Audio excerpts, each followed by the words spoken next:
Hello everyone, welcome to my channel. This is me Rashmi.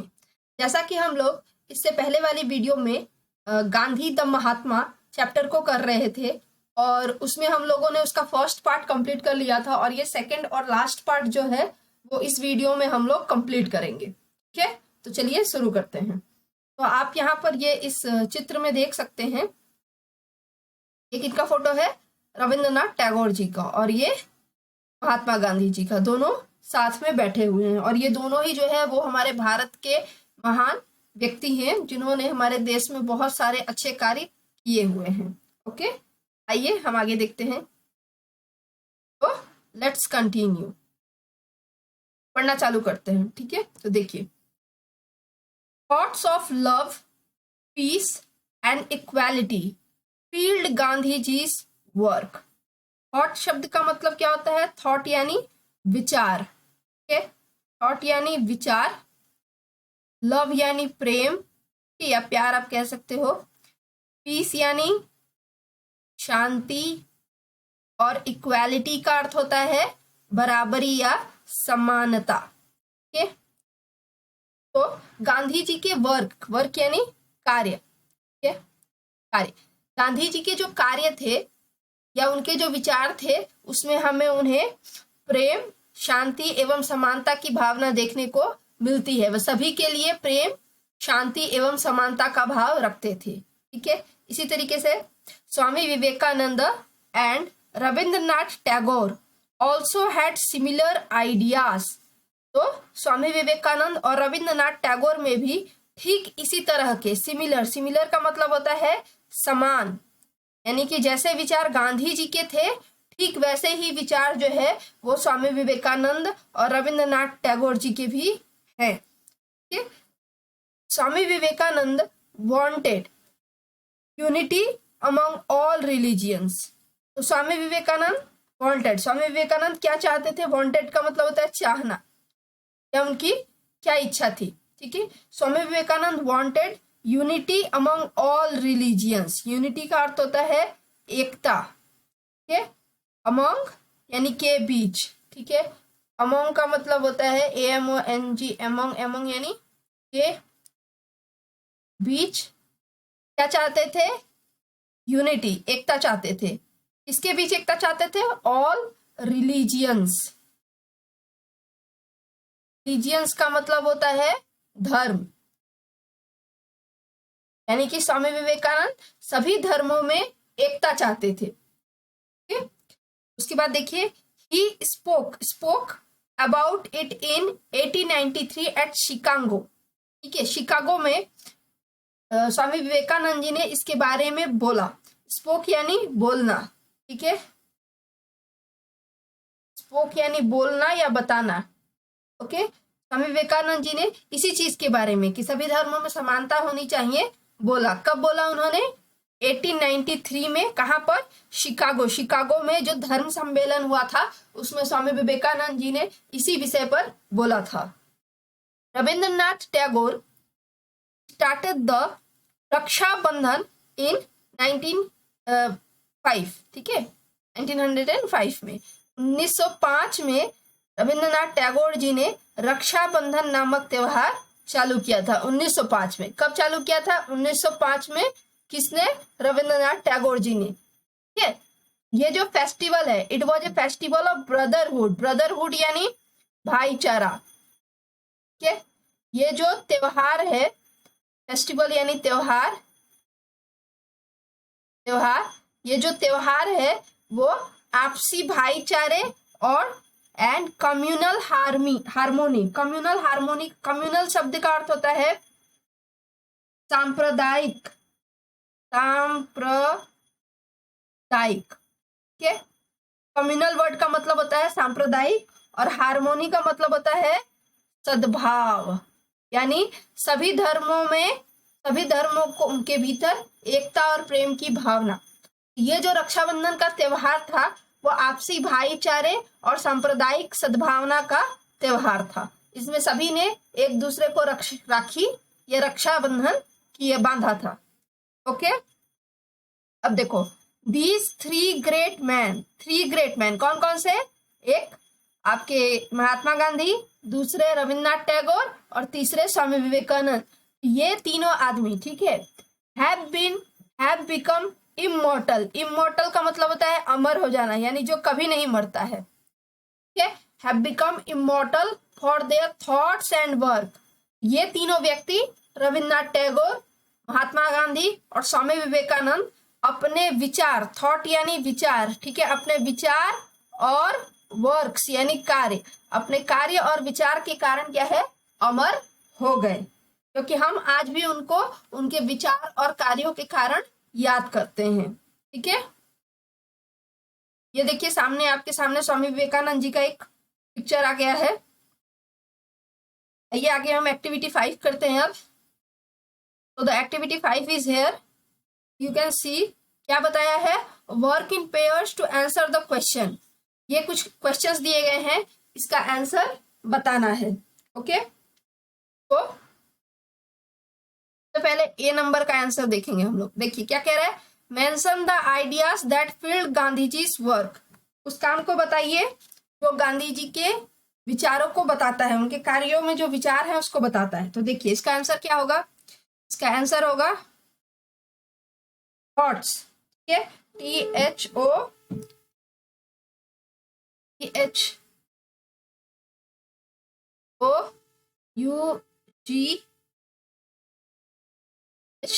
thoughts of love, okay,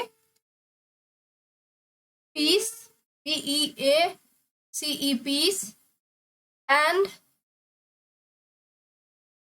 equality, EQUALI, equality, yield, Gandhi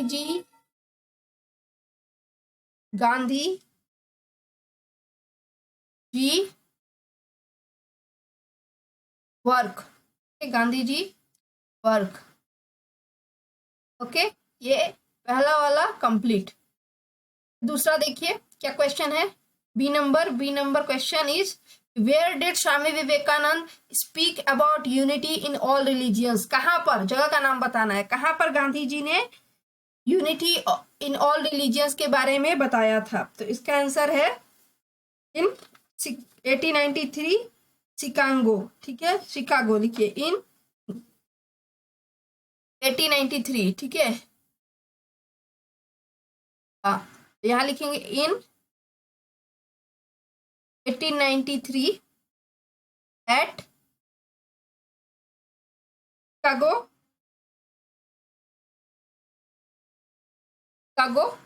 Swami Vivekananda,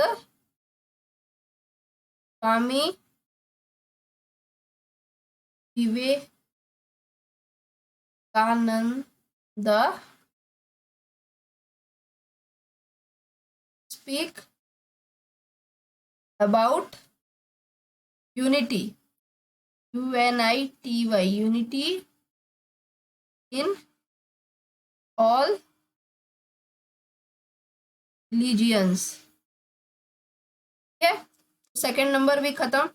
अब C number देखिए, C number, who started the Rakshabandhan as a festival of brotherhood. तो C का answer क्या होगा, क्या answer, okay.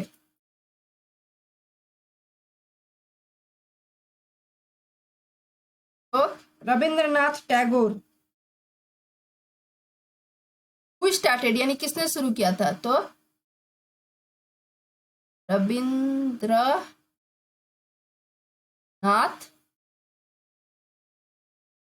Tagore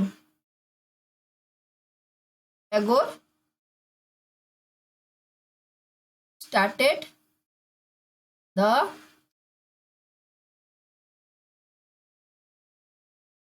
रक्षा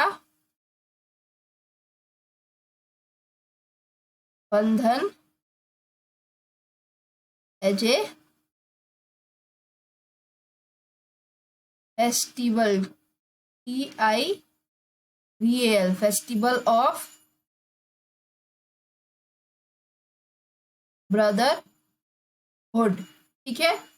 D number देखिए answer, how did the three great man become immortal, ठीक है, कैसे जो है वो तीनों व्यक्ति जो है इमोर्टल बन गए। तो ये आंसर लिख सकते हैं हम लोग कि ये आंसर हम लोग लिख सकते हैं कि फॉर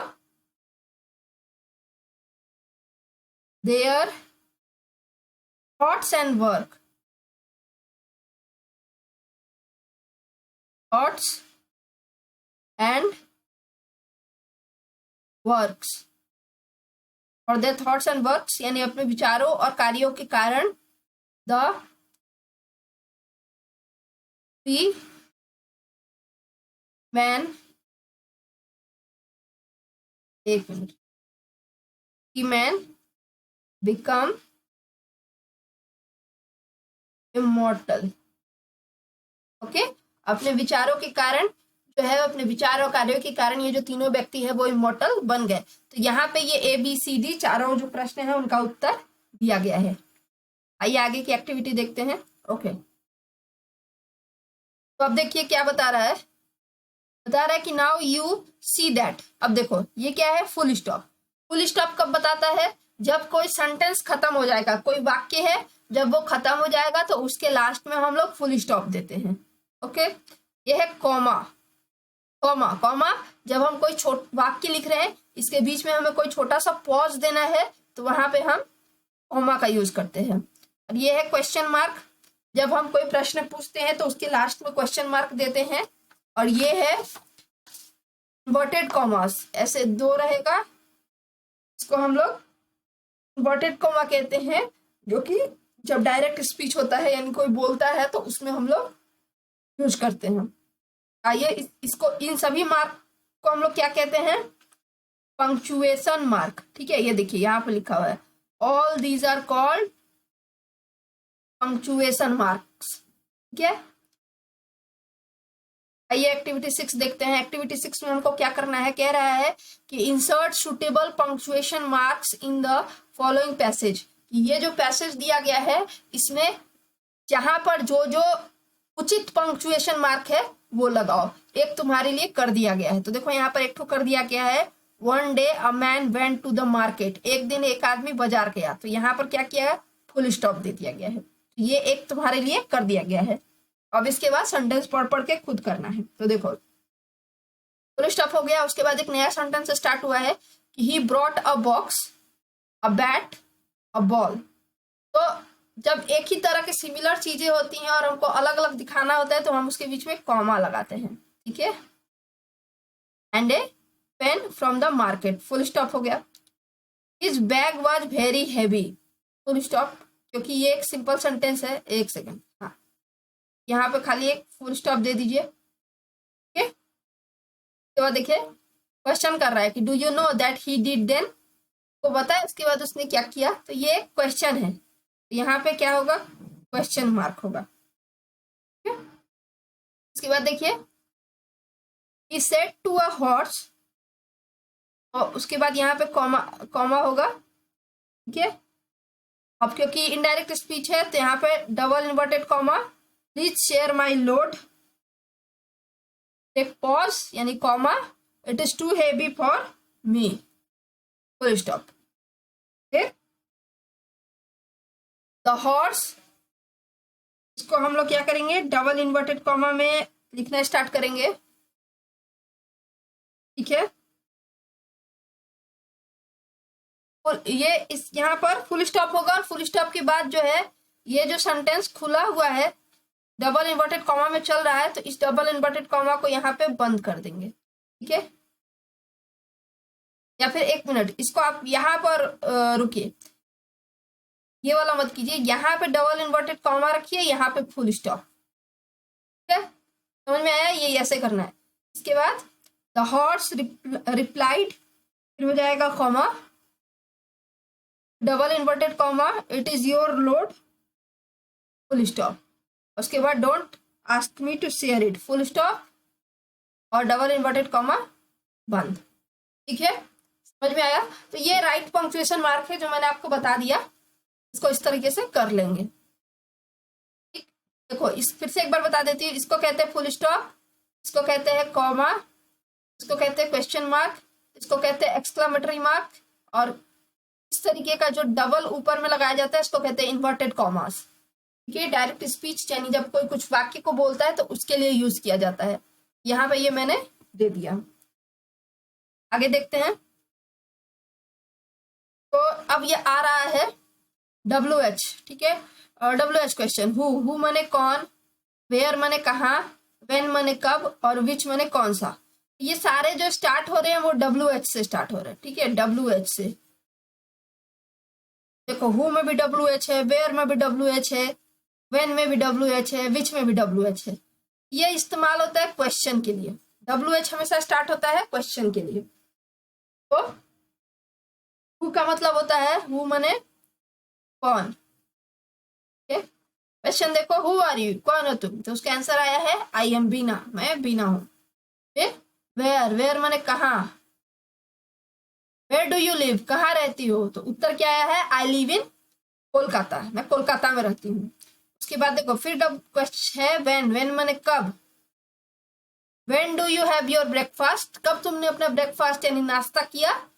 ये समय के लिए यूज हुआ है। हु यूज होता है आदमी के लिए, वेयर यूज होता है स्थान के लिए, व्हेन यूज होता है समय के लिए जब तुमको टाइम पूछना है। तो इसका आंसर क्या है, देखो, I have my breakfast in the morning, मैंने सुबह में अपना नाश्ता किया, ये समय बताया गया है। इसी तरीके से विच होता है, विच का मतलब होता है कौन सा। ओके, कौन सा है, अगर बहुत सारी चीजें हैं और उसमें तुम्हें किसी एक चीज को चूज करना है तो उसके लिए इसका इस्तेमाल किया जाता है कि which is your favourite sport, तुम्हारा कौन सा प्रिय खेल है, तो my favourite sport is cricket. ठीक है, तो ये है WH। और इसी के आधार पर एक्टिविटी 7 करते हैं। देखो क्या है, dash do you play with your friends. ठीक है, तो इसमें क्या है कि उत्तर देखो, I play with my friends in afternoon, समय बताया गया है। तो समय के लिए हमने क्या कहा था, हमेशा व्हेन यूज होगा। When do you play with your friends, कब तुम अपने दोस्तों के साथ खेल रहे थे, तो उत्तर क्या आया है, I play with my friends in afternoon, मैं अपने दोस्तों के साथ दोपहर में खेल रहा था। सेकंड देखो, who dash is your best friend, इसमें पूछा है, नाम पूछ रहा है, तो इसमें देखो उत्तर बताएगा कि Raman is my best friend. इसमें WH होगा, WH और हु होगा, who is your best friend, कौन तुम्हारा सबसे बेस्ट फ्रेंड है, आंसर है Raman is my best friend. Second वाला देखो पूछ रहा है, dash will you go in the summer vacation, तो क्या है, we shall go to Darjeeling in the summer vacation. इसमें स्थान बताया गया, तो स्थान के लिए मैं क्या बताई थी, जब भी स्थान होगा तो वेयर लगेगा, where, WHERE, where will you go in the summer vacation, तुम समर वेकेशन में कहा जाओगी। ठीक है, तो उत्तर दिया कि समर वेकेशन में दार्जिलिंग जाएंगे। और फिर देखो, did you have your tiffin, क्या तुमने अपना टिफिन खाया, तो इसमें भी तुम्हारा क्वेश्चन है, तो इसमें तुम्हारा व्हेन होगा, व्हेन डिड यू, कब तुमने टिफिन खाया, when did you have your tiffin, तुमने टिफिन कब खाया, आई हैड ब्रेड। यहाँ पे व्हेन नहीं होगा, व्हाट होगा। ठीक है, what did you have your tiffin, तुमने अपने टिफिन में क्या खाया, तो इसका आंसर है I have bread as my tiffin, मैंने अपने टिफिन में ब्रेड खाया। ठीक है, इसका जो फीलिंग है उसमें व्हाट होगा। ओके, ये आगे देखते हैं। ओके, अब हम लोग सीखने जा रहे हैं सब्जेक्ट एंड प्रेडिकेट। ओके, ध्यान दो, क्या सीखने जा रहे हैं हम लोग, सब्जेक्ट और प्रेडिकेट।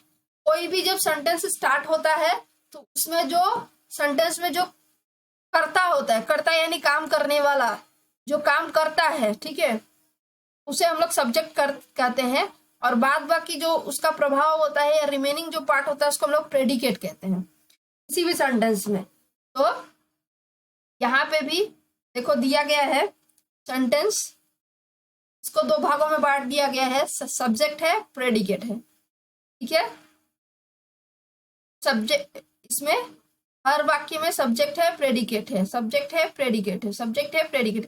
तो इसी तरीके से आपको भी जो है वो इसमें यहाँ पर एक्टिविटी 8 के अंदर सेंटेंसेस दे दिए गए हैं, इसके अंदर आपको सब्जेक्ट एंड प्रेडिकेट ढूंढना है। तो देखो पहला वाक्य है the boys plays in the field, तो द बॉय क्या है, सब्जेक्ट है, अ बॉय, और प्रेडिकेट क्या है, plays in the field. Okay, फिर इसी तरीके से ही जो है सब्जेक्ट है, इज वेरी हैप्पी टुडे। इसी तरीके से तीसरा वाला में द गर्ल सब्जेक्ट है, stood first this year, predicate. के बाद इसमें भी क्या है, द मून, जिसके बारे में कुछ भी कहा जा रहा है वो सब्जेक्ट है, और जो कुछ कहा जा रहा है वो प्रेडिकेट है। किसके बारे में कहा जा रहा है, मून के बारे में। क्या कहा जा रहा है, कहा जा रहा है कि रिवॉल्व्स, यानी घूमता है, राउंड द अर्थ, पृथ्वी के चारों ओर घूमता है। इसके बारे में कहा जा रहा है, मून के बारे में कहा जा रहा है, इसलिए मून क्या है, सब्जेक्ट है, और जो कुछ भी कहा जा रहा है, क्या कहा जा रहा है, रिवॉल्व्स राउंड द सन, तो ये हो गया प्रेडिकेट। ठीक है, यही है सब्जेक्ट और प्रेडिकेट। आगे देखते हैं। आगे सबसे पहले हम लोग एक चीज जानेंगे, वोवेल, VOWEL, वोवेल।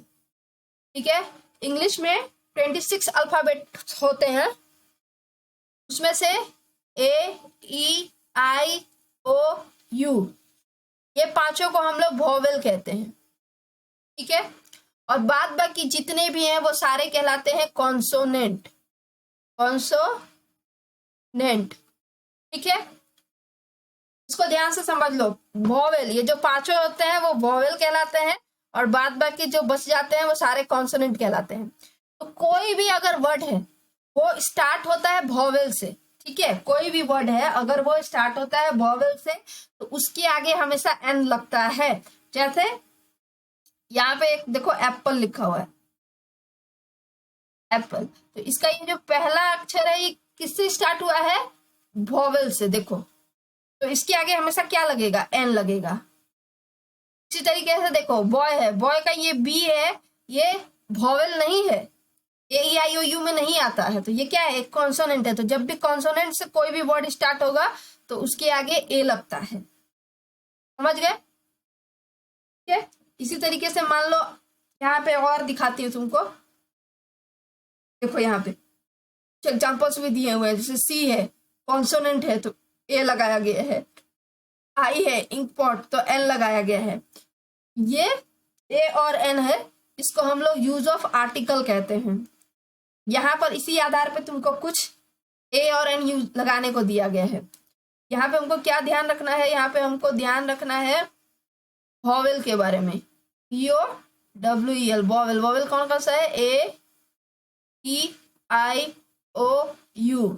ठीक है, तो ये देखो इसमें से ओ आता है, ऑरेंज, तो क्या लगेगा, एन।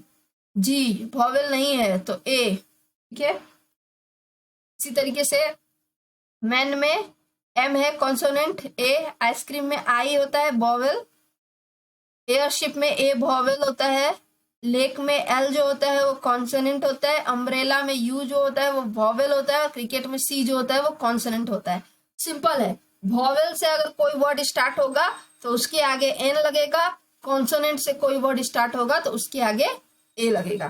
ठीक है, और अगर कोई चीज बहुत ही स्पेसिफिक है, स्पेसिफिक यानी खास है, स्पेसिफिक खास अगर आदमी का नाम है या जानवर का नाम है या ऑब्जेक्ट या कोई खास विचारधारा है तो वहां पे हम लोग द लगाते हैं। जैसे गंगा, 10 ठो गंगा नदी नहीं ना है, एक ही तो है, तो गंगा जब भी लिखेंगे द गंगा। इसी तरह हिमालय का भी है, स्पेसिफिक है, खास है, 10-20 ठो नहीं है, एक ही तो है, हमेशा द लगेगा। मून का भी है। अब देखो बेस्ट प्लेयर, कोई भी खेला हो रहा है उसमें तो एक ही तो बेस्ट प्लेयर हो सकता है ना, तो इसलिए द। ठीक है, तो ये सारी चीजें क्या कहलाती हैं, ए एन द का यूज कहलाता है आर्टिकल। ध्यान रखना, ए एन द का यूज जो है वो कहलाता है आर्टिकल्स। कभी भी अगर तुमको कोई कहे कि आर्टिकल का यूज करो तो ए एन दी हमेशा ध्यान में रखना। ओके, अब देखो यहाँ पे एक्टिविटी 10 में क्या कह रहा है। एक्टिविटी 10 में कह रहा है कि use the with following words और वर्ड क्लस्टर मेक सेंटेंस। यानी यहाँ पे ये जो वर्ड्स दे दिए गए हैं, ठीक है, इसको तुमको द लगा के सेंटेंस बनाना है। ओके, सबसे पहला सेंटेंस क्या है हमारा, सन है। फर्स्ट वर्ड इज सन। सन यानी क्या होता है, सन यानी होता है सूरज। तो हमको इससे क्या करना है, एक सेंटेंस बनाना है। तुम क्या बना सकते हैं, इसमें द लगाना जरूरी है। तो द सन, तो सन खास है तो सन के आगे एस यू एन, सन, सन माने सूरज। तो सूरज की जो है वो खास है तो उसके आगे तो हमेशा द लगेगा ही, ठीक है। तो द सन राइसेस, राइसेस माने उगना, इन द ईस्ट, ठीक है, एंड सेट्स डूबता है। कहाँ डूबता है, इन दी वेस्ट, ठीक है। ये हमने एक सेंटेंस बना दिया। अब दूसरा देखो, दूसरा है इंडियन ओशन, ठीक है, हिंद महासागर। इससे हमको एक सेंटेंस बनाना है। क्या बनाएंगे, द इंडियन ओशन, ओशन में जानते हो ना, महासागर, ocean is on the south, south यानी दक्षिण में, साउथ ऑफ एशिया। यानी जो इंडियन ओशन है, हिंद महासागर है, वो एशिया के दक्षिण में है। ओके, 3 नंबर जो है वो देखो, ELDEST, इल्डेस्ट सन, यानी सबसे बड़ा बेटा। इसको क्या लिखेंगे, इसका हम लिख सकते हैं द इल्डेस्ट सन, SON, ठीक है, सन, सन माने बेटा, SON, SUN सन, सन माने सूरज, और SON सन, सन माने बेटा। तो द इल्डेस्ट सन माने सबसे बड़ा बेटा, succeeded, SUCCEEDED, succeeded to all the property, property, ठीक है। तो जो सबसे बड़ा बेटा था उसको सारे प्रॉपर्टी, सारी संपत्ति मिल गई, ठीक है। एंड द लास्ट वन जो हमारा चौथा नंबर है, चौथा नंबर क्या है, इंडियन क्रिकेट टीम, ठीक है, इंडियन क्रिकेट टीम, ठीक है। इससे हमको सेंटेंस बनाना है तो क्या बना सकते हैं, the Indian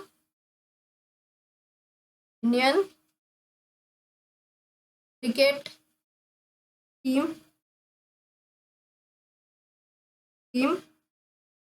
monitored, MONITORED,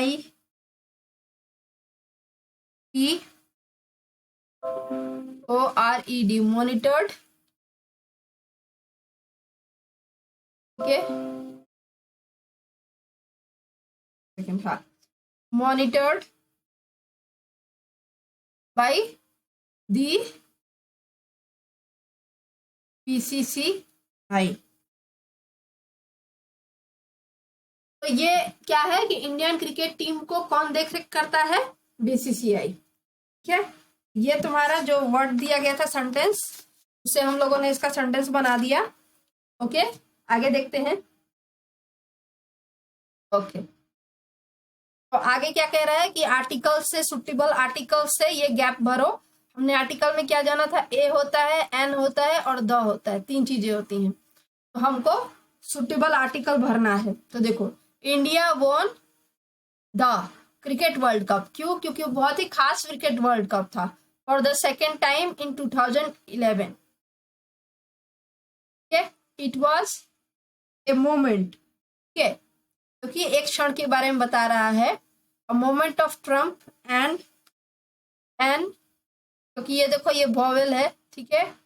event of the great inspiration to the, यहाँ पे द क्यों लगेगा?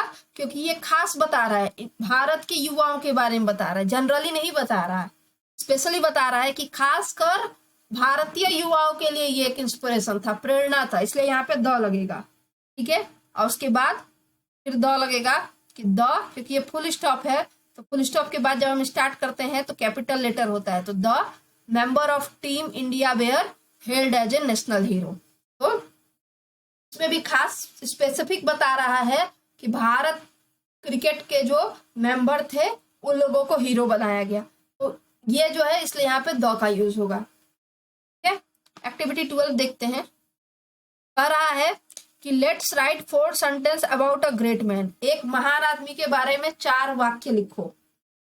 तो हम लोग स्वामी विवेक, आप किसी भी महान आदमी के बारे में 4 वाक्य लिख सकते हैं। मैं यहाँ आपको स्वामी विवेकानंद जी के बारे में बता देती हूँ, ठीक है, क्योंकि वो बच्चों के लिए बहुत ज्यादा ही प्रेरणादायी रहे हैं। तो आइए करते हैं। स्वामी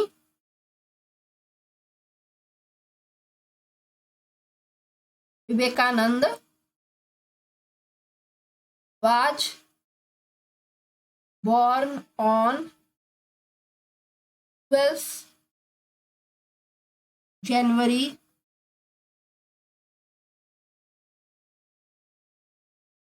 1863, ठीक है। सेकंड सेंटेंस क्या बना सकते हैं? ही वॉज, ये जो ही है वो स्वामी विवेकानंद के लिए ही यूज हुआ है, ठीक है। स्वामी विवेकानंद के बारे में क्या कहा जा रहा है कि he was an Indian Hindu monk, वो एक भारतीय सन्यासी थे। मॉन्क का मतलब होता है सन्यासी, हिंदू, ठीक है। इंडियन माने भारतीय, तो वो एक भारतीय हिंदू सन्यासी थे। देखो, ही फाउंडेड माने निर्माण किया, FOUNDED, ही फाउंडेड दी राम कृष्ण मठ, ये तो नाम आप लोगों ने सुना ही होगा, बेलूर मठ वही है, ठीक है। तो उसका निर्माण भी स्वामी विवेकानंद जी ने ही किया। लास्ट सेंटेंस हम लोग क्या लिख सकते हैं, जो हमारे बुक से ही एक हम लोग लिख सकते हैं, विवेकानंद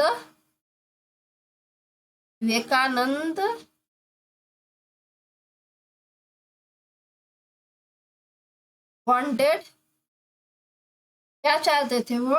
वांटेड यूनिटी